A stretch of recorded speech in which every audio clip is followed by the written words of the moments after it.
A+ ട്യൂബിലേക്ക് സ്വാഗതം. നമ്മുടെ സാക്ഷര കേരളത്തിലും സൈബർ തട്ടിപ്പിന് ഇരയാകുന്നവരുടെ എണ്ണം ഓരോ ദിവസവും വർദ്ധിച്ചു വരുന്നു എന്നുള്ളതാണ് സങ്കടകരമായ ഒരു അവസ്ഥ. ഇത് സംബന്ധിച്ച് മുമ്പ് ഈ ചാനലിൽ ചില എപ്പിസോഡുകൾ ചെയ്തിരുന്നു. അങ്ങനെ സൈബർ തട്ടിപ്പിന് ഇരയായാൽ അടിയന്തരമായി നിങ്ങൾ വിളിക്കേണ്ട നമ്പരും നിങ്ങൾ നൽകേണ്ട മെസ്സേജുകൾക്ക് വേണ്ടിയുള്ള വെബ്സൈറ്റും പറഞ്ഞിരുന്നു. പല ആളുകളും അത് നോട്ട് ചെയ്തിട്ടുണ്ടാകും എന്നാണ് മനസ്സിലാക്കുന്നത്. എങ്കിലും വീണ്ടും ഇത് ആവർത്തിക്കുന്നത് അടുത്ത ദിവസങ്ങളിൽ വന്നിട്ടുള്ള ഒരു പ്രധാനപ്പെട്ട റിപ്പോർട്ട് ശ്രദ്ധയിൽപ്പെടുത്താനാണ്. നിങ്ങൾ പലപ്പോഴും സിം കാർഡ് എടുക്കുന്നതിന് വേണ്ടി നൽകുന്ന വിരലടയാളം വീണ്ടും വീണ്ടും പതിപ്പിച്ച് നിങ്ങളുടെ സിം കാർഡ് അനധികൃതമായി എടുക്കുന്ന ഒരു ഗ്രൂപ്പിനെ അടുത്ത ദിവസങ്ങളിൽ പോലീസ് കണ്ടെത്തുകയും അറസ്റ്റ് ചെയ്യുകയും ചെയ്തിട്ടുണ്ട്. കർണാടകയിൽ നിന്നാണ് ഈ മലയാളിയെ അറസ്റ്റ് ചെയ്തിട്ടുണ്ട്. രാജ്യത്തെ ഏറ്റവും പ്രധാനപ്പെട്ട സൈബർ തട്ടിപ്പിലെ ഒരു കണ്ണിയാണ് ഈ മനുഷ്യൻ. മൊബൈൽ സിം കാർഡ് വഴി ഇദ്ദേഹം അനധികൃതമായി സംഘടിപ്പിച്ചത് 4000-ൽ പരം സിം കാർഡുകളാണ്. ഈ സിം കാർഡുകൾ മറ്റ് പലർക്കായി ഇദ്ദേഹം കൈമാറുകയും അവരിൽ നിന്നും വൻ തുക ഈടാക്കുകയും ചെയ്തിട്ടുണ്ട്. ബാംഗ്ലൂരിൽ മാത്രം ഒരു പ്രദേശം കേന്ദ്രീകരിച്ച് പല നമ്പറുകളിൽ നിന്നായി അവർ സൈബർ തട്ടിപ്പ് നടത്തുകയാണ്. ഇപ്പോൾ സൈബർ തട്ടിപ്പിൻ്റെ രീതി എന്ന് പറഞ്ഞാൽ ഇല്ലാത്ത പാഴ്സൽ, അതായത് നിങ്ങൾക്ക് വന്നു എന്ന് പറഞ്ഞുകൊണ്ട് ഒരു പാഴ്സലിനെ കുറിച്ച് ഇവർ സംസാരിക്കുകയും തുടർന്ന് CBIയുടെയോ കസ്റ്റംസിൻ്റെയോ ഒഫീഷ്യൽസിന് നൽകുന്നു എന്ന് പറഞ്ഞ് ഫോൺ കൈമാറുകയും അവർ നിങ്ങളോട് സംസാരിക്കുകയും ചെയ്യും. ഈ സംസാര രീതി എന്ന് പറഞ്ഞാൽ ഭാഗികമായി ഇംഗ്ലീഷിൽ തന്നെയാകും. മലയാളിയാണെങ്കിൽ മലയാളി ആണ് എന്ന് നിങ്ങൾക്ക് ബോധ്യപ്പെടാതിരിക്കാൻ വേണ്ടി ഇത് മലയാളത്തിലെ ശുദ്ധ മലയാളമല്ലാത്ത രീതിയിൽ പകുതി ഇംഗ്ലീഷും പകുതി മലയാളവും ചേർത്ത് മംഗ്ലീഷ് രീതിയിലുമായിരിക്കും സംസാരിക്കുക.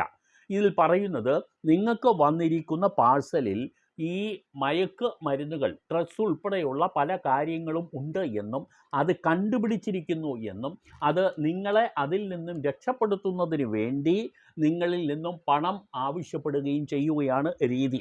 പല ആളുകളും ഇതിൽ നിന്നും യാതൊരു തരത്തിലുള്ള സംശയം വരാത്ത രീതിയിൽ ഈ ചതിയിൽ പെടുന്നു എന്നുള്ളതാണ്.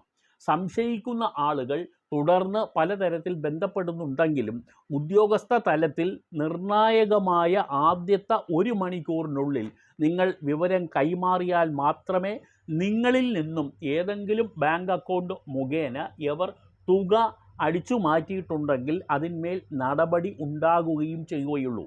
1930 എന്നുള്ളതാണ് ഓൺലൈൻ സാമ്പത്തിക തട്ടിപ്പുകളിൽ ഇരയായാൽ ഉടൻ നമ്മൾ അറിയിക്കേണ്ട നമ്പറാണ് 1903 എന്നുള്ളത്. സൈബർ ക്രൈമിന് ഒരു നാഷണൽ ക്രൈം പോർട്ടലുണ്ട്. അത് നിങ്ങൾ നൽകുക. അത് ഇതാണ്, cybercrime.gov.in എന്നുള്ളതാണ് ഈ പറയുന്ന വെബ്സൈറ്റ്. വേറൊന്ന് കേരള പോലീസിൻ്റെ ടോൾ ഫ്രീ നമ്പറാണ്. അത് 155260 എന്നുള്ളതാണ്. അത് ടോൾ ഫ്രീ നമ്പർ എന്ന് പറയുന്നതാണ് കേരള പോലീസിൻ്റേതാണ് ഇപ്പോൾ പറഞ്ഞത്. സൈബർ ഹെൽപ്പ് ലൈൻ്റെ നമ്പറാണ് 1930. ഓൺലൈൻ തട്ടിപ്പുകളെല്ലാം നിങ്ങൾക്ക് ഈ 1930 എന്ന നമ്പറിൽ നിങ്ങൾക്ക് വിളിച്ചു പറയാവുന്നതും അവർ ഇതുമായി ബന്ധപ്പെട്ട് കൂടുതൽ നടപടികളിലേക്ക് അടിയന്തരമായി കടക്കുകയും ചെയ്യും. നിങ്ങൾ അറിഞ്ഞിരിക്കാനുള്ളത് 2024, അതായത് ഈ വർഷം കഴിഞ്ഞ 5 മാസത്തിനുള്ളിൽ 1000-ൽ പരം സൈബർ തട്ടിപ്പുകളാണ് കേരളത്തിൽ നടന്നിട്ടുള്ളത്. ഇപ്പോൾ ഏതാണ്ട് 1103 ആയിട്ടുണ്ട് ഇതുവരെ. ഇന്ന് വരെയുള്ള അപ്ഡേറ്റിംഗ് കണക്കാണ് 1103. ഇതിൽ ടീച്ചേഴ്സ് ഉണ്ട്, സർക്കാർ ഉദ്യോഗസ്ഥരുണ്ട്, ഡോക്ടേഴ്സുണ്ട്, IT പ്രൊഫഷണൽസ് ഉണ്ട്. ഈ ഡോക്ടർമാരുടെ എണ്ണം, അതായത് സൈബർ തട്ടിപ്പിൽ ഇരയായ ഡോക്ടർമാരുടെ എണ്ണം 55 ഡോക്ടർമാരാണ് കഴിഞ്ഞ 5 മാസത്തിനുള്ളിൽ സൈബർ തട്ടിപ്പിനിരയായത്. 39 ടീച്ചർമാർ സൈബർ തട്ടിപ്പിനിരയായി. 60 സർക്കാർ ഉദ്യോഗസ്ഥന്മാരും ഈ കുടുക്കിൽ വീണുപോയിട്ടുണ്ട്. 80 വിദേശ മലയാളികളും സൈബർ തട്ടിപ്പിന് കഴിഞ്ഞ 5 മാസത്തിനകത്ത് ഇടയായിട്ടുണ്ട്. 31 ബാങ്ക് ഉദ്യോഗസ്ഥരും സൈബർ തട്ടിപ്പിന് വിധേയരായിട്ടുണ്ട്. വ്യാപാരികളുടെ എണ്ണം 123. പ്രൈവറ്റ് ഫീൽഡിലുള്ളവർ, അതായത് പ്രൈവറ്റ് സ്ഥാപനങ്ങളിൽ ജോലി ചെയ്യുന്നതും ഈ സൈബർ തട്ടിപ്പിൽ വീണിട്ടുള്ളതും ആയ ആളുകളുടെ എണ്ണം 327. 93 വീട്ടമ്മമാരും സൈബർ തട്ടിപ്പിന് കഴിഞ്ഞ 5 മാസത്തിനുള്ളിൽ ഇരയായിട്ടുണ്ട്. അങ്ങനെ മൊത്തം ഇന്ന് വരെയുള്ള കണക്ക് 1103 ഈ വർഷത്തെ കണക്കാണ്. അപ്പോൾ നിങ്ങൾ അറിയുക ഇതുവരെ എത്ര പേരാണ് ഇതിനകത്ത് തട്ടിപ്പിന് വന്നിട്ടുള്ളത് എന്നുള്ളത്. നിങ്ങൾക്ക് അപരിചിതമായ നമ്പറുകളിൽ നിന്നും വരുന്ന ഒന്നും തന്നെ നിങ്ങൾ ശ്രദ്ധിക്കുകയോ ഫോളോ ചെയ്യുകയോ ചെയ്യരുത്.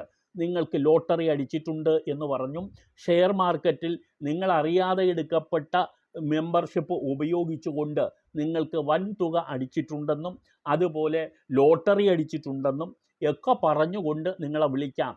ഈ ഇലക്ട്രിസിറ്റി ബോർഡിൻ്റെ നമ്പറിൽ നിന്നും വിളിക്കാം, KSFEയിൽ നിന്നും നിങ്ങളെ വിളിക്കാം, വാട്ടർ അതോറിറ്റി നമ്പറിൽ നിന്നാണെന്ന് പറഞ്ഞ് നിങ്ങളെ വിളിക്കാം.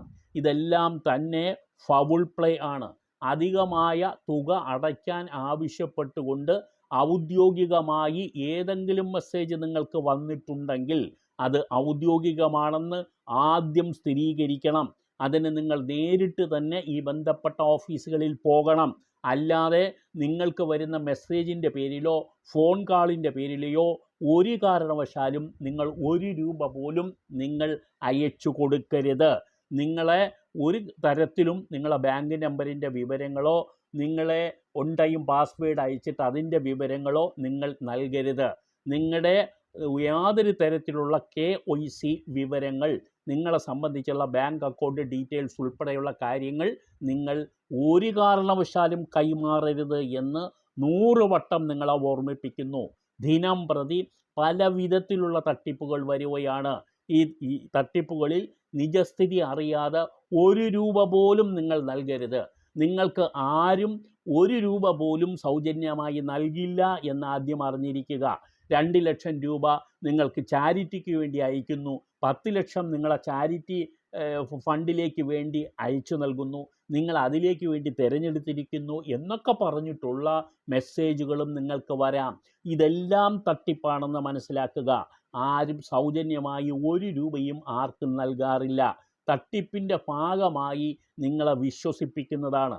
ഏറ്റവും ഒടുവിൽ ഷെയർ മാർക്കറ്റിൽ നിന്നും ലക്ഷങ്ങൾ നൽകും, കോടികൾ നൽകും എന്ന് പറഞ്ഞും ഉള്ള ചില തട്ടിപ്പുകൾ ഉണ്ടായിട്ടുണ്ട്. ഈ തട്ടിപ്പുകൾ ഷെയർ മാർക്കറ്റിൽ നിങ്ങൾക്ക് ചില ആളുകൾക്ക് ആദ്യം ചിലതൊക്കെ കിട്ടും. അപ്പോൾ അങ്ങനെ കിട്ടുന്ന ആളുകൾ മറ്റുള്ളവരെയും ഇതിനെ പ്രേരിപ്പിക്കുകയും അവർ ഇതിലേക്ക് കൂടുതൽ തുക സ്പെൻഡ് ചെയ്യുകയും ചെയ്യും. പക്ഷേ ആദ്യം ആളുകളെ വലയിൽ വീഴ്ത്താൻ വേണ്ടിയാണ് കുറച്ച് തുക നിങ്ങൾക്ക് നൽകുന്നതായി കാണിക്കുന്നത്. പിന്നീട് നിങ്ങൾ കൂടുതൽ തുക ഇതിലേക്ക് വെച്ച് കഴിഞ്ഞാൽ പിന്നീട് നിങ്ങൾക്ക് ഈ കമ്പനിയെ തന്നെ കാണാൻ പറ്റാത്ത നിലയിലേക്ക് വരും, അതായത് അപ്രത്യക്ഷമാകും. ഇങ്ങനെ നിരവധി ആളുകൾ ആ തട്ടിപ്പിലും വീണുപോയിട്ടുണ്ട്. സിനിമ നിർമ്മിക്കുന്നതിന് വേണ്ടിയും തട്ടിപ്പുകൾ നടത്തുന്നുണ്ട്. സിനിമാ നിർമ്മാണത്തിന് നിങ്ങളെ തിരഞ്ഞെടുത്തിരിക്കുന്നു എന്നാണ് പറയുന്നത്. നിങ്ങൾ അതോടുകൂടി അതിനും പണം ചിലവാക്കാൻ വേണ്ടി ഇറങ്ങിത്തിരിക്കും. ദയവ് ചെയ്ത് ഒരു കാര്യത്തിലും അടിസ്ഥാനപരമായി നിങ്ങൾ ഈ കക്ഷികളെക്കുറിച്ചിട്ടുള്ള വിവരം കൺഫേം ചെയ്യാതെ, ഉറപ്പാക്കാതെ ഒരു ബിസിനസ്സിൻ്റെ കാര്യമായാലും ഒരു കാര്യമായാലും നിങ്ങൾ തല വെച്ച് കൊടുക്കാതിരിക്കുക. അതാണ് നിങ്ങൾക്ക് നല്ലത്.